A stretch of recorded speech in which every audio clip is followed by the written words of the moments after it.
Hello students, welcome to Rhombus education. कैसे हैं आप सब लोग? आई होप आप सब बहुत बढ़िया हैं और आपकी पढ़ाई भी एकदम बढ़िया चल रही है।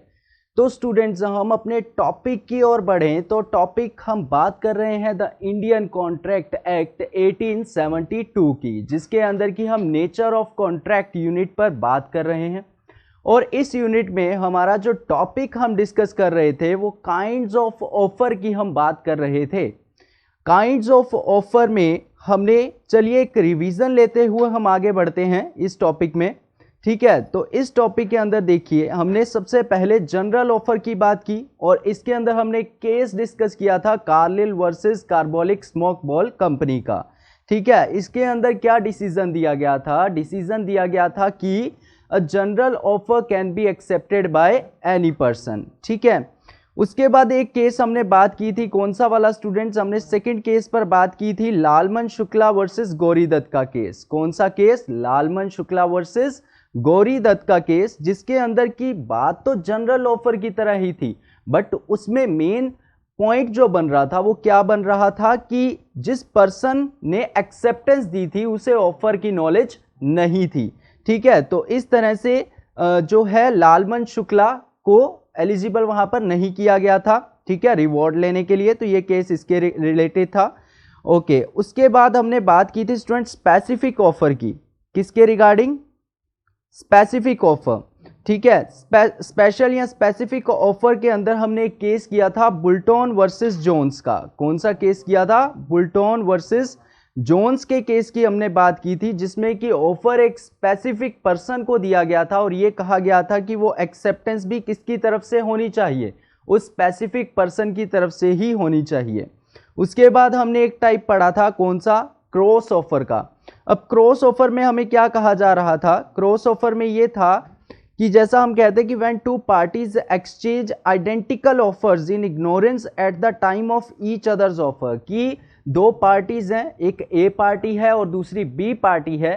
ए पार्टी ने भी इग्नोरेंस के अंदर बी को वही ऑफर दे दिया जो बी ने ए को दिया, जो ए ने बी को ऑफर दिया वही बी ने ए को ऑफर दे दिया। तो यहां पर क्या हो गया? ये क्रॉस ऑफर हो गया। जैसे हम एग्जांपल देखें, if A makes a proposal to B to sell his car for rupees 2 lakhs and B, without knowing the proposal of A, makes an offer to purchase the same car at rupees 2 lakhs from A, it is not acceptance as B was not aware of proposal made by A.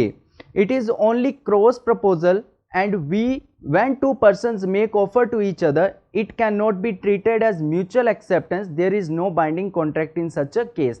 जब दो person एक दूसरे को same ही offer दे देते हैं, same offer दे देते हैं और इग्नोरेंस के अंदर कि दोनों एक दूसरे को सेम ऑफर दे रहे हैं, उसे हम कहते हैं क्रॉस ऑफर। और काउंटर ऑफर क्या होता है स्टूडेंट्स? काउंटर ऑफर के अंदर होता है कि जैसे ए ने बी को ऑफर दिया कि मैं तुम्हें अपना प्लॉट 10 लाख में बेचना चाहता हूं, लेकिन बी ने उसके ऑफर को रिजेक्ट करते हुए ए को ही दोबारा से ऑफर दे दिया कि मैं 10 लाख में नहीं 8 लाख में तुम्हारा प्लॉट खरीदना चाहूंगा। तो वहां पर ए ने जो 10 लाख का ऑफर दिया था उसकी रिजेक्शन हो गई और बी ने एक नया ऑफर बना करके ए के सामने रख दिया। For example, A offers to sell his plot to be for rupees 10 lakhs. B agrees to buy it for rupees 8 lakhs. It amounts to counter offer. समझ गए आप लोग कि ए ने बी को ऑफर दिया और बी ने उस ऑफर को रिजेक्ट करते हुए एक नया ऑफर ए के सामने रख दिया, that is called counter offer. और एक हमारा जो ऑफर है यहां पर क्या है? ये हमारा काउंटर ऑफर जो है वो हमारा रीड करना रहता था, तो हम इसको रीड करते हैं अच्छे से। When the offeree offers to qualified acceptance of the offer subject to modifications. यहां पर एक वर्ड पर थोड़ा सा गौर करिएगा, वर्ड आ रहा है मॉडिफिकेशन, कि जो ऑफर दिया गया, जो ओरिजिनल ऑफर होता है उसको मॉडिफाई कर दिया जाता है अदर पर्सन, ठीक है, के द्वारा। And variations in the terms of original offer, और जो ओरिजिनल ऑफर है उसके अंदर वेरिएशंस, उसकी टर्म्स में कुछ वेरिएशंस कर दिए जाते हैं। He is said to have made a counter offer, और इसे हम क्या कहते हैं? ये एक तरह का काउंटर ऑफर होता है। Counter offer amounts to rejection of the original offer. यहां पर थोड़ा ध्यान दीजिएगा, यहां पर वर्ड लेकर के चलिएगा कि ओरिजिनल ऑफर जो होता है काउंटर ऑफर के ड्यूरिंग वो रिजेक्ट कर दिया जाता है। It is called as conditional acceptance. और इसे और क्या कहा जाता है, कंडीशनल एक्सेप्टेंस कहा जाता है। ठीक है स्टूडेंट्स, तो आप लोगों को थोड़ा सा ना इसमें डिफ्रेंशिएट करते हुए चलना है, किसके अंदर, एक तो क्रॉस ऑफर में और दूसरा काउंटर ऑफर में। कोई भी स्टूडेंट इस दो ऑफर्स के काइंड्स को लेकर के कंफ्यूज्ड नहीं होगा। क्रॉस ऑफर के अंदर दो पर्सन इग्नोरेंस में सेम ऑफर देते हैं एक दूसरे को, और काउंटर ऑफर में जो ओरिजिनल ऑफर जो ऑफरर देता है उसको रिजेक्ट करके ऑफरी एक नया ऑफर जिसने पहले ऑफर दिया था उसके सामने रख देता है, तो इसे हम कहते हैं काउंटर ऑफर। अब उसके बाद हमारे पास ऑफर का एक काइंड है स्टैंडिंग और कंटिन्यूइंग और open offer.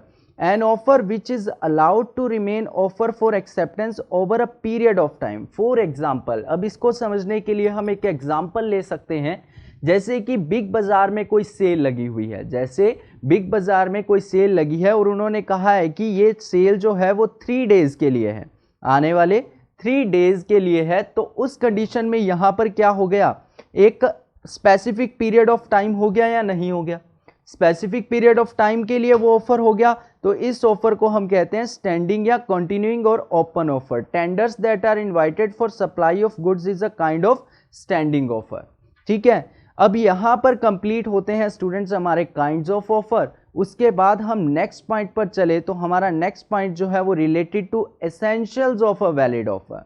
Essentials of a valid offer, तो एक वैलिड ऑफर बनाने के लिए क्या क्या एसेंशियल्स हो सकते हैं, तो इस पर बात की जाए तो first point is it must be capable of creating legal relations. जो ऑफर दिया जाना चाहिए वो किस लिए दिया जाना चाहिए, लीगल रिलेशंस बनाने के लिए दिया जाना चाहिए। अगर वो सोशल रिलेशंस बनाने के पर्पज से ऑफर दिया जाता है, that is not called valid offer. Okay, जो ऑफर लीगल रिलेशंस बनाने के लिए दिया जाता है वही ऑफर क्या होता है, लीगल वैलिड ऑफर होता है। क्या है इसके अंदर, हम पढ़ें, offer must be such as in law is capable of being accepted and giving rise to legal relationship. ठीक है, इसके अंदर क्या होनी चाहिए, लीगल रिलेशनशिप दी जानी चाहिए। If the offer does not intend, अगर ऑफर की इंटेंशन, देने की इंटेंशन लीगल कॉन्सिक्वेंसेस को क्रिएट करने की नहीं है, लीगल रिलेशंस को क्रिएट करने की नहीं है, it is not considered as a valid offer, तो इसको एक वैलिड ऑफर नहीं माना जा सकता है in the I of law.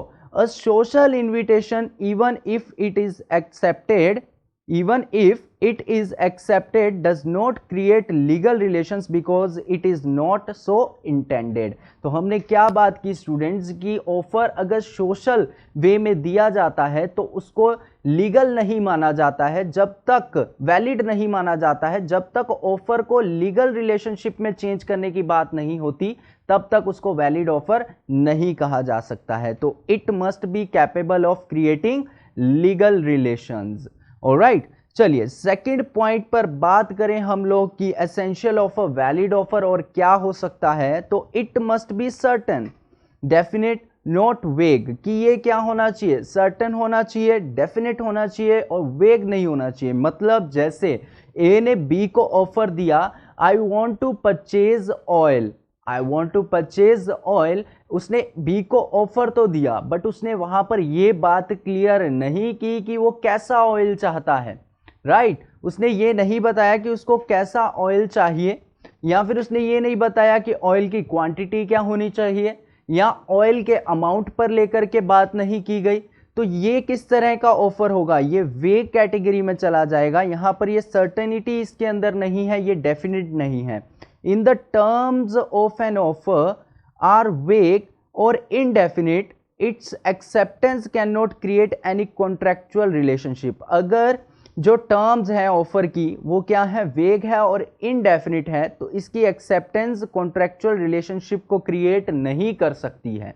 दस, where A offers to sell B 100 quintals of oil, there is nothing whatever to show what kind of oil was intended. The offer is not capable of being accepted for want of certainty।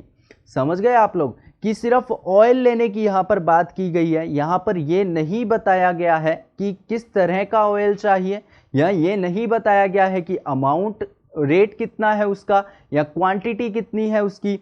ठीक है, चलिए quantity भी यहाँ पर बता दी गई है, but what kind of oil he wants, ये यहाँ पर क्लियर नहीं है कि उसको हेयर ऑयल चाहिए, क्रूड ऑयल चाहिए, what kind of oil he wants. So यहाँ पर इनडेफिनिट हो गया ये, ठीक है, तो इसको हम क्या नहीं कह सकते, हम इसको एक वैलिड ऑफर नहीं कह सकते हैं। तो वैलिड ऑफर होने के लिए हमने 2 पॉइंट्स यहाँ पर पढ़े हैं। एक तो it must be capable of creating legal relationship, मेरे साथ साथ बोलिए, what are the essentials of a valid offer. जो 2 पॉइंट्स हमने पढ़े, it must be capable of creating legal relationships, it must be certain, definite and not vague. It must be certain, definite and not vague. Alright students, तो आपको यहां तक ये 2 points clear हो चुके हैं, आई होप। तो चलिए थर्ड पॉइंट पर बात करें हम लोग। It must be communicated to the offeree, it must be communicated to the offeree, ठीक है, मतलब जो ऑफर दिया जा रहा है वो क्या किया जाना चाहिए, ऑफरी तक कम्युनिकेट किया जाना चाहिए, तभी ऑफरी की एक्सेप्टेंस वहां पर मिलेगी हमें। जब तक उस ऑफर को ऑफरी तक कम्युनिकेट ही नहीं किया गया है, ठीक है, तब तक वो पर्सन जो एक्सेप्टेंस, मान लो कि इग्नोरेंस के अंदर भी कोई इस कंडीशन को पूरा कर दे तो उसको वैलिड नहीं माना जाएगा। इसका एक बहुत ही अच्छा केस जो इसके एग्जाम्पल के तौर पर हमें मिलता है वो क्या है, वो है लालमन शुक्ला वर्सेस गौरी दत्त का केस, जिसको कि हमने पहले भी डिस्कस किया है। जनरल ऑफर को जब हमने डिस्कस किया था उस टाइम पे हमने इस केस को वहां डिस्कस किया था कि लालमन शुक्ला वर्सेस गौरी दत्त को यहाँ हम एक बार और देख लेते हैं ताकि ये पॉइंट अच्छे से क्लियर हो जाए हमें। इसके अंदर क्या था, गौरी दत्त नाम की एक लेडी थी, लालमन शुक्ला उसका सर्वेंट था। इसमें गौरी दत्त का नेफ्यू जो है वो खो जाता है और गौरी दत्त उसे लालमन शुक्ला को ढूंढ के लाने को कहती है। लेकिन जब लालमन शुक्ला उसे ढूंढने चला जाता है उसके बाद गौरी दत्त कुछ हैंड बिल्स बनवाती है और उसमें एक ऑफर देती है कि जो भी उसके नेफ्यू को ढूंढ करके लाएगा उसको वो रिवॉर्ड देगी। अब ये जो था ऑफर जो था ये गौरी दत्त को, लालमन शुक्ला को मालूम नहीं था। लालमन शुक्ला ने बच्चा ढूंढ लिया और ढूंढ करके उसके घर ले आया और उसको बाद में पता चला कि गौरी दत्त ने ऐसा कोई ऑफर अनाउंस किया था। और जब वो वापस आया तो उसने गौरी दत्त को कहा कि मुझे रिवॉर्ड चाहिए, बट गौरी दत्त ने रिवॉर्ड देने से मना कर दिया। व्हाई? क्यों? क्योंकि उसको ऑफर की नॉलेज नहीं थी। तो बिना ऑफर की नॉलेज के लालमन शुक्ला अपनी एक्सेप्टेंस नहीं दे सकता है या गौरी दत्त उसकी एक्सेप्टेंस को कंसीडर नहीं कर सकती है, ठीक है ना। तो ये जरूरी है कि जो ऑफरी है उसको ऑफर कम्युनिकेट किया जाए तभी उसको वैलिड ऑफर माना जाएगा। An offer to be complete must be communicated to the person to whom it is made, कि एक ऑफर तभी कंप्लीट होगा जब उसको, जिस पर्सन को वो ऑफर दिया जा रहा है उस तक कम्युनिकेट किया जाए, जिस पर्सन को वो ऑफर दिया जा रहा है उस तक कम्युनिकेट किया जाए, ठीक है। स्टूडेंट्स आगे चल के हमें इसी के रिलेटेड एक मतलब हमारे टॉपिक का ही पॉइंट मिलने वाला है, communication and revocation of offer and acceptance, ठीक है। तो उसमें भी यही बात होगी। तो ये हमारा मेन टॉपिक भी बनने वाला है आगे की आने वाली क्लासेस में कि कम्युनिकेशन ऑफ ऑफर कैसे होता है, ठीक है। तो यहाँ पर ये बात कही गई है कि an offer to be complete must be communicated to the person to whom it is made, otherwise there can be no acceptance of it. और अगर वो ऑफरी तक कम्युनिकेट नहीं किया गया है तो एक्सेप्टेंस नहीं मानी जा सकती है, ठीक है। Unless an offer is communicated there can be no acceptance by it. An acceptance of an offer in ignorance of the offer is not acceptance and does not confer any right of the on the acceptor. समझ गए आप लोग बात कि अगर offeree ने गलती से भी उस कंडीशन को पूरा कर दिया जिसके लिए ऑफर दिया गया था, बट उसको ऑफरी को ऑफर की नॉलेज नहीं थी, जिसने कंडीशन पूरी की उसको ऑफर की नॉलेज नहीं थी, तो उसकी एक्सेप्टेंस को कंसीडर नहीं किया जाएगा। यही केस तो था हमारा कौन सा, लालमन शुक्ला वर्सेस गौरी दत्त का, ठीक है। अब देखिए फैक्ट्स अपने देख लेते हैं। Gauri Dutt sent his servant Lalman to trace his missing nephew. He then announced that anybody who traced his nephew would be entitled to a certain reward. Al traced the boy in ignorance of this announcement. Subsequently, when he came to know of the reward, he claimed it, held he was not entitled to the reward as he did not know the offer. Alright students, तो hopefully आपको ये point भी clear हो गया है। चलिए आगे बढ़े अपने। इसके बाद हमारा फोर्थ पॉइंट आता है, it must be made with the view to obtaining the assent of the other party, कि जो ऑफर दिया जाता है वो किस पर्पज से दिया जाना चाहिए कि जो हमारी अदर पार्टी जिसको हम ऑफर दे रहे हैं उसकी हमें असेंट मिले, उसकी हमें सहमति मिले।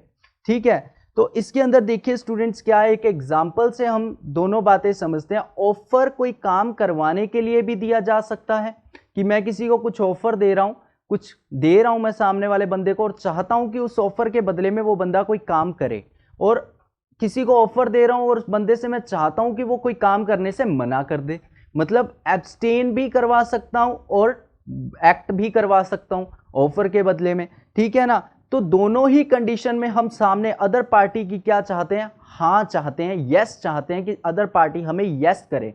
जैसे एग्जांपल हम लेते हैं कि ए ने बी को ऑफर दिया कि मैं आपको अपनी कार सेल करना चाहता हूं इन 2 लाख रुपीस, और बी ने उसको एक्सेप्ट कर लिया कि ठीक है मैं तुम्हारी कार परचेज करने को तैयार हूं इन 2 लाख रुपीस। यहां पर दोनों की तरफ से कंसीडरेशन भी हो गया। कैसे, ए ने बी को कार देनी है और बी उसके बदले में उसको 2 लाख रुपीस देगा। यहां पर तो कुछ एक्ट हो गया। अब मान लीजिए कि ए रोड से जा रहा था, ए अपनी कार में जा रहा था और बी अपने स्कूटर से जा रहा था। अब ए की कार का एक्सीडेंट बी के स्कूटर से हो गया।